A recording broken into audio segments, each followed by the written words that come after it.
Why do I love Indonesia? This is what I want to talk about today, and how my opinion of this country has changed over the years from what used to be a rather, shall we say, negative outlook to a much more positive one, and what exactly changed my mind. So to start off, I want to just say that Indonesia has been very good to me. And I've been here now for about 3 years-ish. It's worked out very well for a number of reasons, which I want to talk about in the video, so hopefully you'll stick around long enough to hear out all those reasons why I now really like it here. But at first, I want to talk about my first experience, which was going back to 2016 in October. People here. I'm going to bring it on back. Yeah, 2016 in October, I visited my wife's family here. Hi. Hi. All right, everybody. We're on camera. Okay.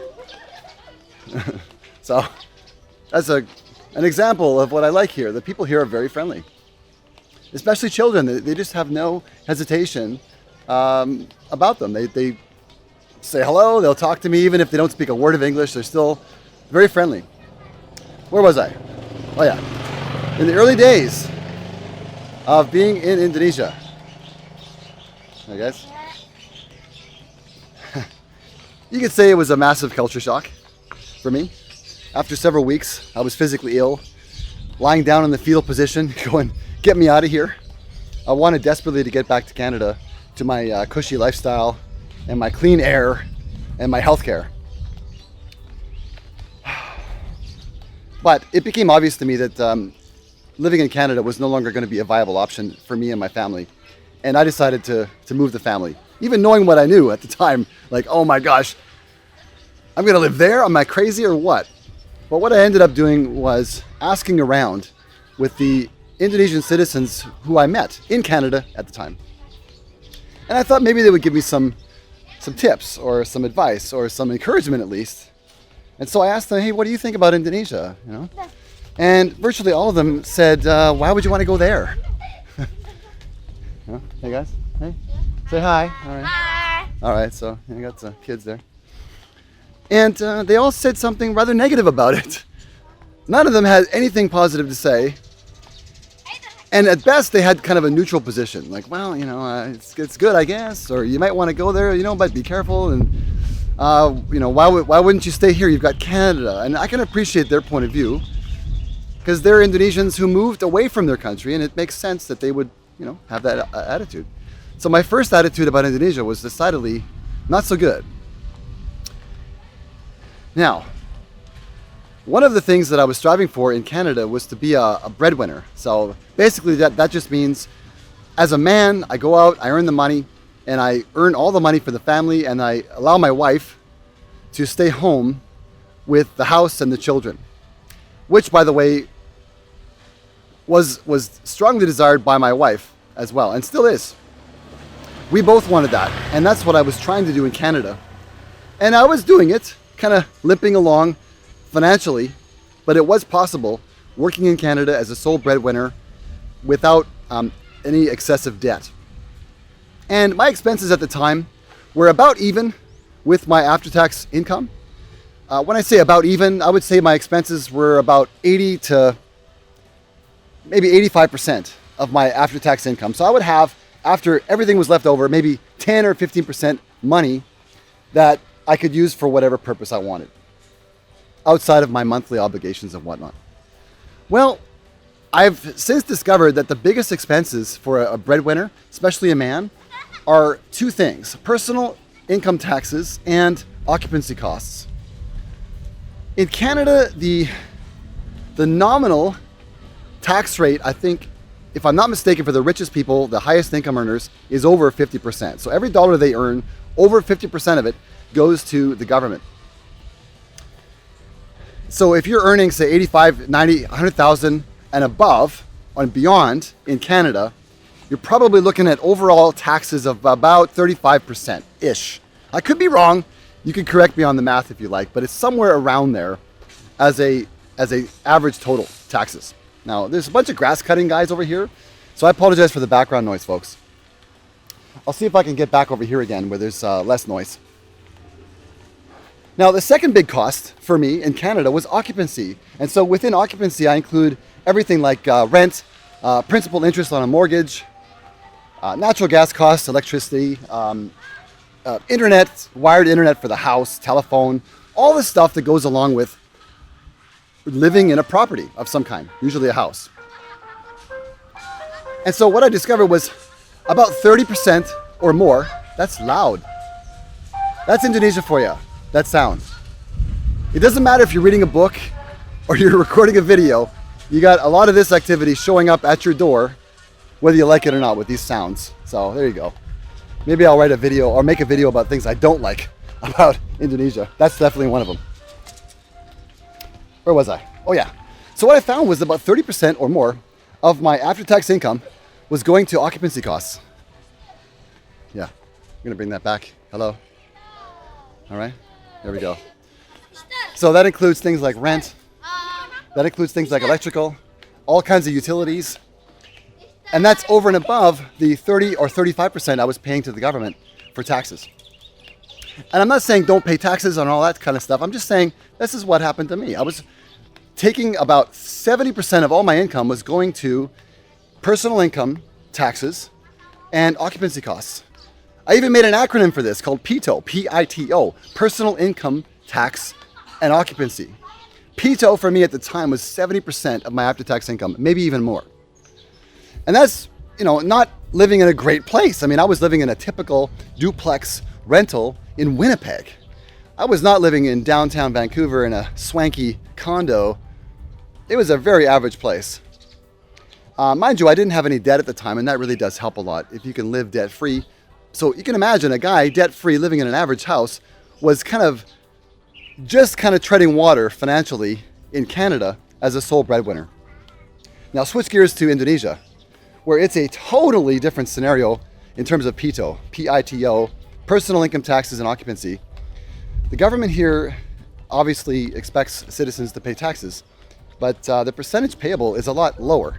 So if I'm not mistaken, I could be wrong, I'm not a tax expert, it could be somewhere between 11 and 12% nominal, if I'm not mistaken. I could be wrong, but you might want to check out those numbers and correct me if I'm wrong. Anyway, the point is, it's nowhere near what it was in Canada. And that alone is a strong enough reason to consider living in Indonesia. Just imagine if you could take your biggest expense and cut it in half or less, just by going somewhere else. It's a staggering difference. Just imagine what you could do if you were able to somehow hold your income at about the same, but reduce your income taxes by a huge amount, 40, 50, 60%, or even more, possibly, legally. It's not like you're avoiding taxes. You're going to come here, pay taxes, of course, but you get to pay less. Now, another big difference for me was the occupancy costs. You can come here to Indonesia and rent a house, a decent house, for a whole lot less than what you could rent in Canada. And it could be, again, 60 to 70% less money for a half decent house. Again, the house I was in Winnipeg was not some luxury place, some swanky, beautiful house in downtown Vancouver. No, it was a basic duplex in Winnipeg. And when I put it all together between personal income taxes and occupancy, those two big line items were discounted massively for me. And so you can imagine, as a sole breadwinner, what that means. It means that I actually have a little bit of money left over for my family, assuming that my income is about the same as it was before. Now, when I say income, I'm really referring to after-tax personal income. After tax. So it is possible here in Indonesia for people like myself to have expenses that are a relatively small fraction of my after-tax income. So instead of maxing out my expenses so that they're right around the same level as my income, right now my expenses are maybe 30, 40% of my income or less. It's possible to have it even less. Just imagine what that would mean for you as a sole breadwinner if your expenses were half or less your after-tax income. So if your after-tax income is $5,000 a month US, your expenses would be 2,500 or 2,000. And in my opinion, you could live quite well here on 2,000 US a month expenses. 2,000 US a month right now is about 27 to 30 million rupiah, roughly. And you could do quite well expense-wise living on 27 million a month rupiah. Right now, as far as I know, my family eats fairly well. You know, we don't buy extravagant foods and we don't eat out all the time. But if I'm not mistaken, my monthly bill for food is somewhere around 4 million rupiah-ish, which is right around $350 to $400 Canadian per month, which is $250 US. Just imagine eating fairly well, family of four, for 250 bucks a month. It's doable here. Of course, if you insist on eating ribeye steaks and, you know, fancy Western food, well then no, it's not going to be 250. I'm just saying it's doable. If you want to bring your costs down to a new level, get them under control, it's possible to do here. Given that food here is relatively plentiful and it's relatively inexpensive, rents here are still less, in my opinion, than they are in Canada, and I would say many other places in the world. And the best part of all is the taxes are not as bad. You put all that together, you've got yourself an opportunity to be a real breadwinner, a sole breadwinner for your family. All right, so that's number one reason why I like this place. Thank you. Thank you. My cousin. So number two reason is the food, okay? The food is fabulous here. And that seems like a rather silly thing to say. Oh, the food, the food, the food. Once you've had Indonesian food, you're never going back. You're simply never going to go and eat hamburgers and... Like, what even is Canadian food? Like bannock and honey? There is no Canadian food. We just have imported food from other countries. But I'm telling you, there is nothing like Indonesian food made from scratch by somebody who knows what she's doing or he's doing. Fabulous food. And I intend to make some videos of me eating the food here and just introducing a few of the really nice dishes that are available, which I can't even really pronounce, but I think one of them is rendang, I don't know. Rendang is basically a lovely beef dish made with coconut sauce, spices, and flavoring. It's just fabulous, fabulous. Another one I love is tongsang. Anyway, I could go on and on about the food. It's great. And like I mentioned, not only is it good in terms of flavor and nutrition, I got a loud motorcycle here. All right. It's got that extra loud muffler just to make sure we know he's on his way. So the food is nutritious, it's tasty, and it's relatively cheap. We could go out for dinner and spend $7 for the whole family for a pretty decent meal, a good meal, in terms of volume, flavor, nutrition, and cost. Great. Now, one other thing I like about Indonesia is the people. Okay. Now, a few general comments about the people.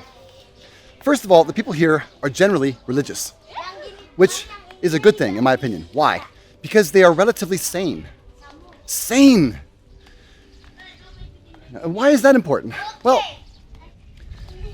you've got people in countries like Canada right now who are literally out of their minds. They're going crazy. You just look at videos of some of these women who are screeching about these slogans that they're probably being paid to screech, with their eyes going crazy, like they're high on amphetamines or something. Now, I'm not saying the entire country is like that. I'm just saying there are a certain number of these kind of people in Canada and in the USA and other parts of Europe that just don't exist here in Indonesia. I defy you to look around in Indonesia and give me some video of a group of, say, 50 crazed women screaming and screeching into a camera about Black Lives Matter. Okay, we got kind of loud noise from the children. Okay. It's either loud noise from the children or loud noise from the green guys. I may have to pause the video. I get heckled a lot, you know, like walking by a construction site if you're a beautiful woman. No kidding. I got people shouting at me, "Hey, Boulay!" You know, shouting at me to just look around and wave or something. So anyway, where was I? Yeah, people here are sane. They're sane. I mean, they're human beings, so they have all the foibles of human beings, but they're generally sane. And I think the foundation for their sanity comes from their willingness to honor their religion, which happens to be Islam. For the most part, people here are Islamic. There are other religions here, of course, but Islam is the number one. Hello, this is my brother-in-law. Hey guys, take care. And there's a certain kind of comfort in that. And there's a beautiful thing of being around sane people who honor their humanity and who honor their word and do what they are supposed to be doing for the most part. And one of the great things about marrying an Indonesian and living here is to get access to family. And family is a big thing here. Government is less important. Government is not the big brother, the father figure, the Immortan Joe God figure that it is in Canada and other parts of the Western world. It's just not. It's just a thing. The government is here, okay, fine, but it's not this great, wonderful thing that's going to come and help us and save us. Indonesians generally congregate around family units. They gather in families, and they prefer to get things done within their families. And there's a beautiful thing about that I've learned to love.